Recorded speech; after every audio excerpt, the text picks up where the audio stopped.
I got so motherfucking design on right now. Bring it down, bring it down, bring it down, bring it down, oh gosh, bring it down. Assalamualaikum warahmatullahi wabarakatuh. Kami dari kelompok 5 akan menjelaskan tentang pembelahan sel secara mitosis. Dengan saya, Fida Fitrianingsih. Saya Nur Hasanah. Saya Selvina Fadilah. Saya Intan Kurniati. Saya Nivia Yukomalasari. Selamat menyaksikan.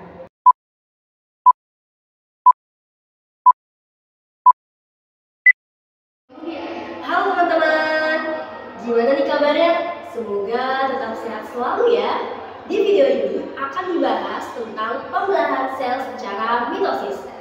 Sebelumnya, kalian tahu nggak sih apa itu pembelahan sel secara mitosis? Pembelahan sel secara mitosis merupakan jenis pembelahan sel yang menghasilkan dua sel anak dengan jumlah kromosom yang sama dengan sel induk. Tapi, pembelahan mitosis hanya terjadi pada sel eukariotik. Ada dua fungsi pembelahan sel secara mitosis.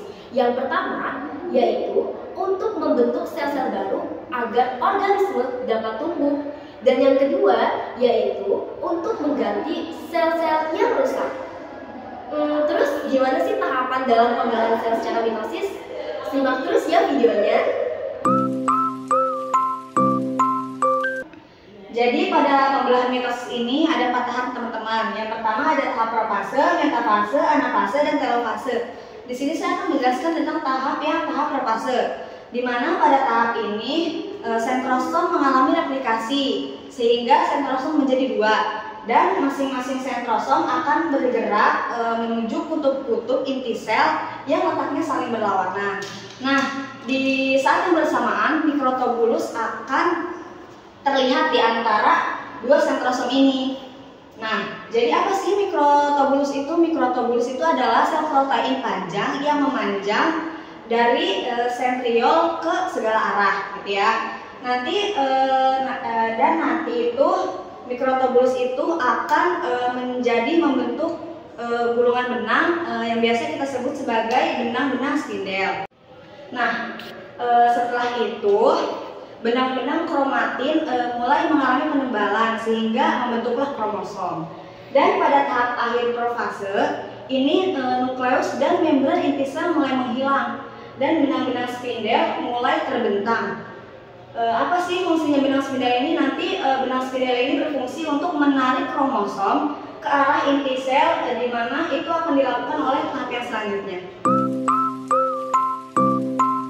Saya di sini akan membahas tentang tahap metafase, di mana tahap metafase ini nukleus dan membran inti sel sudah tidak dapat terlihat lagi karena masing-masing kinetofor dan sentromer dihubungkan ke sentrosom oleh benang-benang spindel.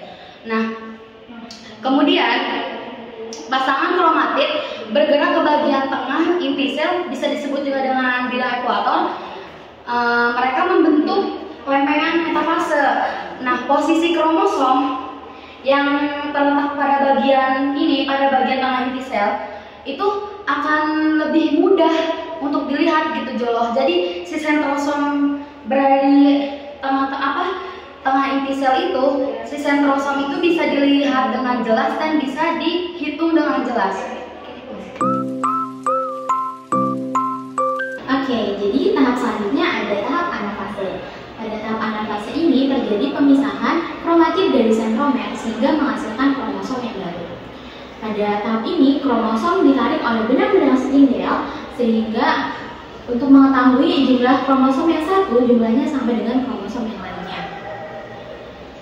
Selanjutnya, pada tahap ini juga kromosom hampir mencapai kutubnya masing-masing dan juga terjadilah proses sitokinesis. Apa sih proses sitokinesis itu? Oke, jadi proses sitokinesis adalah proses pemisahan dari sitoplasma, organel sel, dan juga membran sel yang dimulai dari pinggir sel menuju ke bagian tengah sel sehingga menghasilkan 2 sel yang disebut dengan sel anak. Baiklah, untuk yang terakhir yaitu ada tahap telofase. Pada tahap telofase ini, kromosom telah mencapai kutub-kutubnya masing-masing dan juga benang-benang spindel pun sudah mulai menghilang. Membran inti sel terbentuk dari dua kromosom yang terpisah. Lalu selanjutnya kromosom lama-lama akan menjadi menipis dan berubah menjadi kromatid. Tahap sitokinesis pun telah selesai yang menghasilkan 2 sel anak yang bersifat diploid ataupun 2N. Oke, di sini aku akan menjelaskan tentang perbandingan antara sel mitosis dan sel meiosis. Yang pertama itu ada tujuan. Nah, pada sel mitosis dia bertujuan untuk menghasilkan 2 sel anak yang identik secara kromosomik, sedangkan pada sel meiosis dia bertujuan untuk menghasilkan sel reproduksi yang memiliki setengah kromosom. Yang kedua yaitu jumlah anak. Pada sel mitosis dia menghasilkan 2 sel anak, sedangkan pada meiosis dia menghasilkan 4 sel anak. Yang ketiga yaitu jumlah pembelahan. Pada pembelahan mitosis dia hanya melibatkan 1 tahap pembelahan, sedangkan pada meiosis dia melibatkan 2 tahap pembelahan, yaitu tahap pembelahan meiosis 1 dan tahap pembelahan meiosis 2. Nah, gimana? Sudah paham kan tentang pembelahan sel secara mitosis? Pastinya mudah dong. Oke. Semoga video ini dapat bermanfaat ya. Sekian videonya dan terima kasih. Wassalamualaikum warahmatullahi wabarakatuh.